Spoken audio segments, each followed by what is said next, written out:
In this video, I'll walk through an example of how you can create a budget with an irregular income. Most people think a budget is impossible, but the truth is it just requires better planning. The easiest, most functional way of budgeting for inconsistent paychecks is via the two checking account method. This method creates a separate account just for your fixed monthly expenses and uses the other account for monthly variable expenses that are more controlled. When starting a budget, the first thing you'd want to do is calculate your average paycheck from the last 3 months. So for example, if I were to take the average monthly paycheck over the last 3 months and getting paid on the 1st and the 15th, that would average out to be $1,400. So for the month, I would be making $29.47. If you're paid weekly, then you take the last 12 paychecks. The goal is to set a baseline for income. After you calculate your monthly paycheck, go ahead and calculate your monthly total debt, bills, mortgage, and rent. These are anything that you have to pay no matter what. These are what I like to call your obligation bills. So for obligation bills, we have things as rent, cell phone, utilities, cable, any loans, or credit card payments. Here, monthly obligations will total $1,737. The next step is to divide the total obligations by number of paychecks in the month. Like I mentioned before, there are 2 paychecks from the 1st and the 15th. So the monthly obligation that's taken out of each paycheck is $868.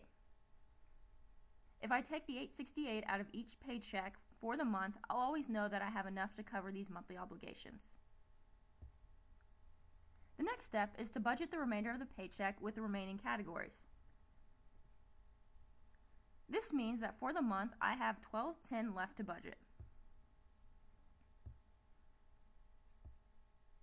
Doing a simple budget for groceries, shopping, entertainment, fun, personal expenses, and savings, I can fully budget that $12.10.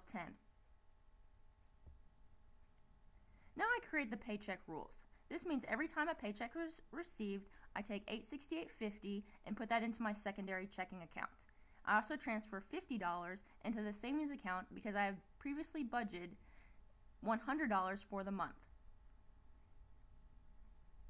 Using these rules, I'll be able to always know that I can cover my monthly obligations, and it prevents me from using that money in my checking account number 1 for any frivolous other spending. So as you can see, all your monthly obligations are going to be paid from your checking account number 2. And all of your other monthly expenses are going to be paid from checking account number 1. Other things to note, it is very important that you pay your monthly obligations for checking account number 2. If you accidentally pay from checking account number 1, you might be discrediting your expenses. When in doubt, always underestimate income and overestimate expenses. This means you can always put more into checking account number 2 than you think you really need. If your income varies based upon time of year, you should readjust your budget every couple of months. It's also advisable that you put more into checking account number 2. In the event you have a much larger paycheck than originally averaged, create a plan for using the excess amount of money. This means putting together rules to know that a certain percentage of that overage is going to go to savings, another percentage is going to go to checking, you can pay off additional debt, but also remember to have a little fun with that extra money. Well, that's it for this video. I hope you've learned something about budgeting with irregular incomes.